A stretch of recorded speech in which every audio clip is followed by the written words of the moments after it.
हिरण्यकश्यप एक राक्षस था जिसको इस बात का अभिमान हो गया था कि वो भगवान से अपनी तुलना करने लगा था और दुनिया से कहता था मेरी ही पूजा करो, मैं ही भगवान हूँ। जब उसके पुत्र प्रहलाद ने उसकी ये बात नहीं मानी और उन्होंने भगवान विष्णु की पूजा करनी शुरू कर दी तो उसे बड़ी तकलीफ हुई और उसने हर तरीके से प्रहलाद को परेशान करने की कोशिश की।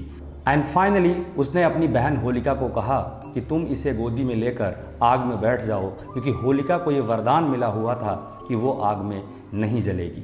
लेकिन जब होलिका प्रहलाद को लेकर बैठी तो होलिका जल गई लेकिन प्रहलाद बच गए और तब से ये प्रथा शुरू हुई होलिका दहन की। इस पूरी कहानी से हम अपने जीवन में ये शिक्षा ले सकते हैं कि असत्य, झूठ, अहंकार, अभिमान कितना भी बड़ा हो, कितना भी शक्तिशाली हो, लेकिन सत्य, सच्चाई, ऑनेस्टी की जीत हमेशा होती है। और दूसरी शिक्षा हम ये ले सकते हैं, जब कोई भी इंसान अभिमान से अपने आप को भर लेता है तो वो अंदर ही अंदर कमज़ोर हो जाता है, चाहे उसके अंदर कितनी भी शक्तियाँ हों। लेकिन अभिमान एक ऐसा जहर है जो एक इंसान को अंदर से कमज़ोर कर देता है और ये जहर हमें अंदर ही अंदर मारता है। आज तो राक्षस और भगवान किसी भी इंसान के अंदर ही हैं।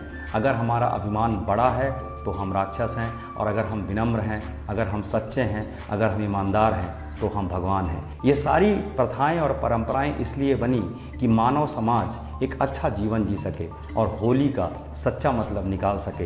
होली के त्यौहार के बारे में गांव में मैंने एक और प्रथा सीखी थी कि गांव में लोग भले एक दूसरे से लड़ाई कर लें, गांव में भले लोग दूसरे के घर ना जाएं, लेकिन होली के दिन सब एक दूसरे के घर जाते थे और ऐसा लगता था कि साल भर के अंदर जितना भी ज्वेलसी है, जितनी भी ईर्ष्या है, जितनी भी दुश्मनी की भावना है, वो सबको किनारे करके रंग लगाकर एक दूसरे से गले मिल लेते थे।